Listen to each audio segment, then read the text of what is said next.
everybody, I'm Joe the Disney Guy, and yikes, it's been a little while since we've done one of these, hasn't it?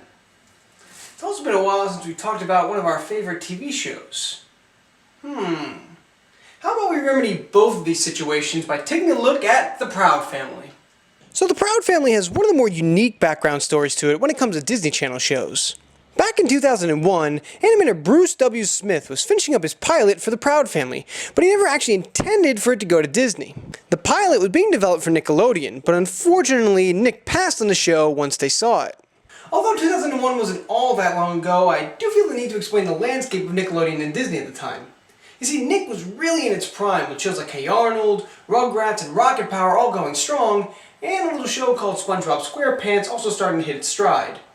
Disney, meanwhile, was more hanging on to their one Saturday morning lineup, with shows like Recess, Pepper Ann, and Teacher's Pet, while also airing syndication of some of their more classic cartoons, all of which ended back in the 90s.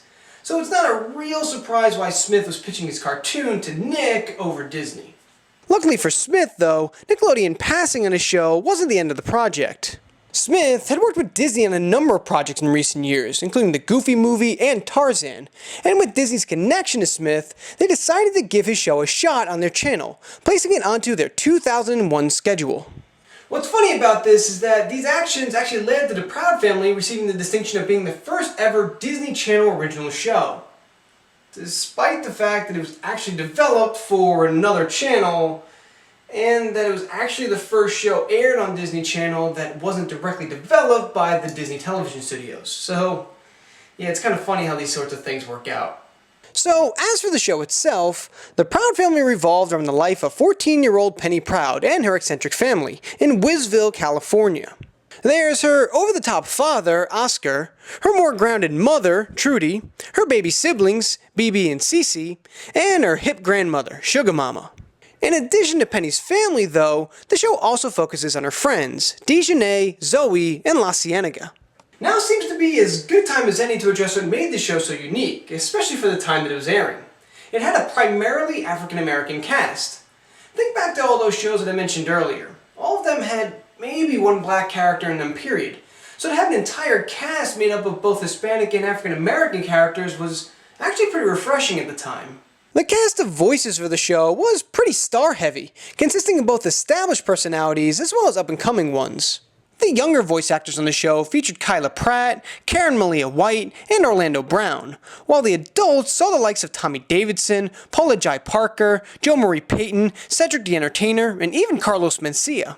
But even more impressive than the regular cast, to me anyway, was the names of the people who came in to guest star on the show. Just about every big-name African-American personality had some form of cameo, including Al Roker, Ashanti, Monique, Steve Harvey, Vanessa Williams, Lou Rawls, Anthony Anderson, and even Samuel L. Jackson. Now I can't definitively say that the reason for all these high-powered cameos was that The Proud Family was really one of the only animated shows at the time to feature African-Americans, but it couldn't have hurt. Heck, even their theme song had star power, with Solange Knowles singing it, backed up by Destiny's Child. That's right, Beyoncé was actually a backup singer for the Proud Family theme song. The show had a habit of swinging between the grounded and the surreal, sometimes within the same episodes. Where Penny's stories usually had some basis in relatability in real life, Oscar and Sugar Mama would tend to have more absurd adventures. Now, this didn't always hold true, like when Penny and her friends momentarily became huge pop stars. But in general, this mix of crazy and relatable stories did help keep the show fresh, and was able to help the show entertain different audiences. Me personally, I always got a kick out of the more absurd characters of Oscar and Sugar Mama. There was just something about watching the over-the-top hijinks and schemes of Oscar and hearing every sassy comment from Sugar Mama, especially the ones directed at Oscar, that made me crack up. Though if we're talking about favorite absurd characters on the show, we have to mention Poppy. He speaks Spanish and consistently insults Sugar Mama, who of course can't understand him and thinks that he's complimenting her. While that's funny enough, it's that laugh that will forever be stuck in my mind. Keep on looking, Pappy. They gotta be around here somewhere. Solo si yo fuera. But the strongest character in the show has to of course be our star, Penny. Like we talked about with Kim Possible in the last show review, Penny really is a solid female character and role model. I always liked how Penny had a take-charge attitude and wasn't afraid to do anything, even if there was a chance for failure.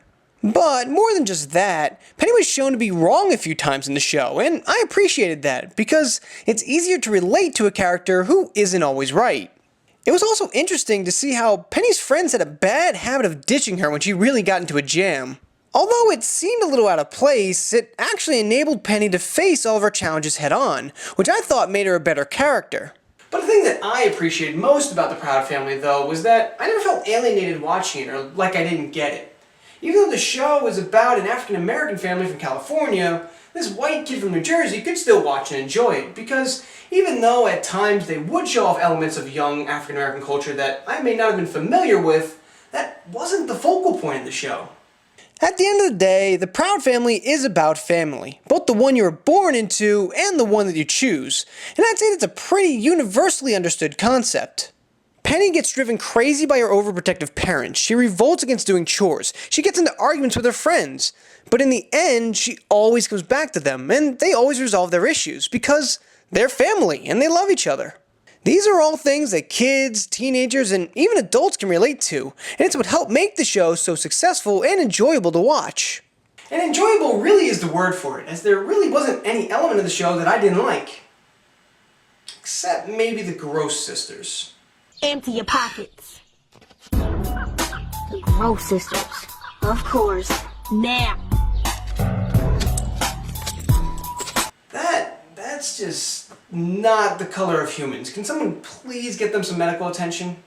The Proud Family garnered a lot of attention during its run, resulting in a number of Annie Award nominations in 2003 and 2004, a nomination for Outstanding Children's Programming by the Television Critics Association, and winning Best Casting for an Animated Voiceover for Television in 2002 and 2003.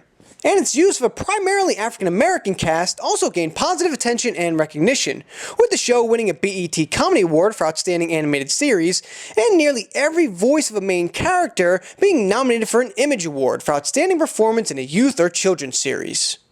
The show ran until August of 2005, ending with a TV movie, The Proud Family Movie. I have a hunch that we're probably going to be taking a look at that one of these days, so sit tight. And considering that The Proud Family was the first ever Disney cartoon to not premiere on network television, it's pretty impressive that the show gained the following that it did. Overall, The Proud Family was a solid TV show for its time, and it still holds up as a good watch nearly 10 years later. Well guys, that wraps up for me this week, and thank you so much for bearing with me through this little hiatus. It was elements outside of my control, and I'm going to try to make sure that something like that doesn't happen again. But I hope you enjoyed the video. Make sure you leave a comment down below and tell me your thoughts about the Proud Family. Also make sure to subscribe to my channel, check out last week's video, next week's video, and if you like this video and want to learn more about another Disney Channel show, check out my Kim Possible review. Also be sure to follow me on Twitter for those occasions when I go off the grid and you need an update about my life. And I'll see you all next week. A family, proud family.